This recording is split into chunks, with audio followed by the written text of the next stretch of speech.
عیسی شاه جلال باشد کوه بی زوال. شلوم دوستای برادرها و خوارا، امیدوار هستم خوب و خوش سرحال باشین. از محبت و فیض خدا بهره‌مند بوده. نعمت و برکات خدا همیشه در زندگی شما سرازیر شود. دوستای عزیز، امروز بازم با یک برنامه جدید از تلویزیون اینترنتی مسیحیان افغان در خدمت شما قرار دارم و برنامه امروز ما درباره موضوع طلاق است. دوستای عزیز، مسیحیت درباره طلاق چنین حکم میکنه که طلاق اصلا برای یک مرد و زن مسیحی جایز نیست و زن و مرد مسیحی باید با فکر کامل و با یک فیصله که باید سر از او خوب اینا دقیق بوده باشن بیاین ازدواج بکنن. وقتی که ازدواج میکنن درباره طلاق فکر نکنن، مگری که مثلا عمل زنا در روز ازدواج توسط یکی از طرفین صورت گرفته باشه و اونا دیگه امو بیفتی رو دیده باشن و نخواهند که ببخشن یکی دیگر و از هم دیگر خود جدا شن. اگرچه در اوج هم مثالای در کتاب مقدس مثل کتاب هوشع است که یک نبی بود، اگرچه خانمش همیشه زنا میکرد ولی او را میبخشید و بالاخره او خانم اصلاح شد. و همین رقم مثلا داوود و غیره کسایی که زنا کردن در اوج این مثالا رو ما میبینیم. ولی دوستای عزیز، بیاین که از کتاب مقدس بخونیم که کتاب مقدس درباره مسئله طلاق چی میفرماید. در اینجا گفته شده در کتاب مقدس متی فصل 5 آیه 21 عیسی مسیح میفرماید گفته شده است اگر کسی میخواهد از دست زنش خلاص شود کافی است طلاقنامه بنویسد و به او بدهد. اما من میگم هر که زن خود را بدون اینکه خیانت از او دیده باشد طلاق دهد و آن زن دوباره شوهر کند آن مرد مقصر است.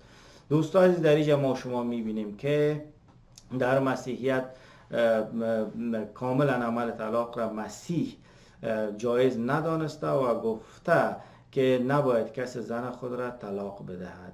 و در سابق یهودیا و یعنی قوم یهود بنی اسرائیلیا به این باور بودن اگر کسی مثلا زنش ناراضی است میتونه طلاق نامه‌اش بنویسه و زن را طلاق بده. ولی مسیح میگه نه خیر، اگر کسی بدون از اینکه گفتم اون یک عمل بده که خیانت به شوهر یا به خانم صورت گرفته باشه یکی دیگه خود را طلاق بده یا یک مرد خانم خود را طلاق بده، اون خانم حتی اگر میره باز ازدواج میکنه و غیره مقصر همی مرد است. به خاطر از اینکه در مسیحیت کلام خدا میفرماید که ای زن و ای مرد خوب فکر بکنین، خوب هم دیگر را ببینین، چک بکنین خویتان، بویتان، ایمانتان را و درباره آیندهتان صحبت بکنین، درباره پلانهایتان صحبت بکنین، پلانهایی که بر زندگی آینده دارین. اگر به توافق نظر رسیدین بعد از شما با هم دیگر ازدواج بکنین. ولی متوجه باشین زمانی که شما ازدواج میکنین این ازدواج شما با معنای است که شما دو تن یک تن میشین. خداوند در مثلا پیدایش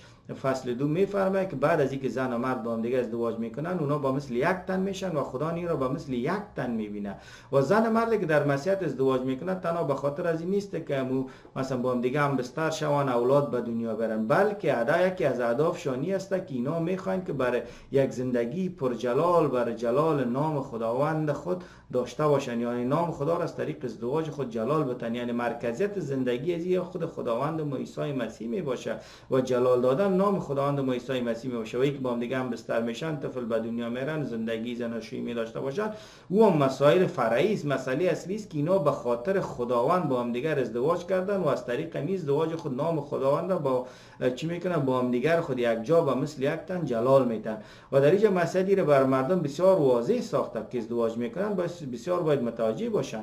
و بعد از اینکه ازدواج کردن دیگه اگر واقعا در ازدواج خود در اول اینا این فکر کرده باشن و مسیر در مرکزیت ازدواج خود قرار بدن، دیگه خداوند عیسی مسیر در مرکزیت ازدواج خود قرار بدن، باز دیگه هیچ وقت اینا از هم دیگه در فکر جدایی از هم دیگه نمیباشه. حتی مشکلات بزرگی هم اگر به وجود میاد، مسئله خیانت اصلا به وجود نمیاد، اگر مشکلات بزرگی هم به وجود میاد دیگه اینا میگن به خاطر خدا ما میبخشیم. چرا؟ هدف اصلی ما رضای خاطر خداوند است و جلال نام خدای پرجلال ما عیسی مسیح. پس در اینجا دوستان عزیز ما شما دیدیم که در مسیحیت مسئله ازدواج بسیار خیلی مهم است و به خاطر که ازدواج در مسیحیت خیلی مهم است و به خاطر جلال نام خداوند است، طلاق هم در مسیحیت کاملا ناجایز دانسته شده و مسیحیت شما هم دیگرتان طلاق ندین. و اگر کدام مرد به بهانه مثلا خانم خود طلاق میده، بیشتر مردا خانمای خود طلاق میدن یا خانم مثلا یک مرد اینجا ذکر نشده اگر مرد خانم خود طلاق میده، در حقیقت دوستان عزیزی چی است؟ میگه مرد مقصر است. هر کاری که زن کرده باشه این مرد میگه مقصر است، مگر اون یک عمل که انسان نتونه رو برداشت بکنه. ولی در اینجا دوستای ما شما رو به اسلام نگاه بکنیم میبینیم که هر مرد میتونه که 3 سنگ طلاق پرته اون طلاق های مختلف بده و بالاخره از خانم خود جدا شوه. متوجه استین در اسلام که ازدواج هم یک چیز مسخره است. یک مرد میتونه 4 دانه زن داشته باشه، یک مرد به خاطر سکس و اولادای خود میتونه که ازدواج بکنه، یک مرد گفت میتونه 4 دانه زن داشته باشه. در مسیحیت یک مرد و یک زن تنها میتونه با هم دیگر ازدواج بکنن. و همچنان در اسلام مثلا زن اجازه نداره شوهر خود طلاق بده. تنها شوهر اگه دلش شد زن هم مثلا نق مهرش بده و او را چی کنه طلاق بده. ولی در مسیحیت همچین چیزی وجود نداره. اصلا برای مردا اجازه طلاق بدون یک دلیلی که مثلا خیانت باشه و ایام قدر سنگدل باشه که نبخشه و از خدا نخواه کمکش کنه، یا خانم مثلا راضی نباشه که از خیانت خود دست برداره، دیگه بنابر هیچ دلیل در مسیحیت طلاق اجازه برای مرد داده نشده. دوستای عزیز، سی بود مسئله طلاق. در مسیحیت کاملا ناجایز است.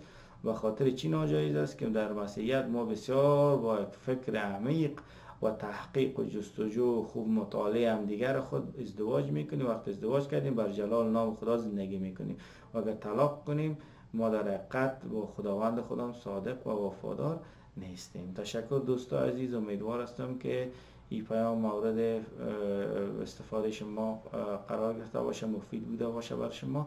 تا برنامه بعدی که بازم در خدمت شما قرار میگیرم، شما را به خدای زنده و حقی یسوع مسیح میسپارم. روزتان خوش. آمین.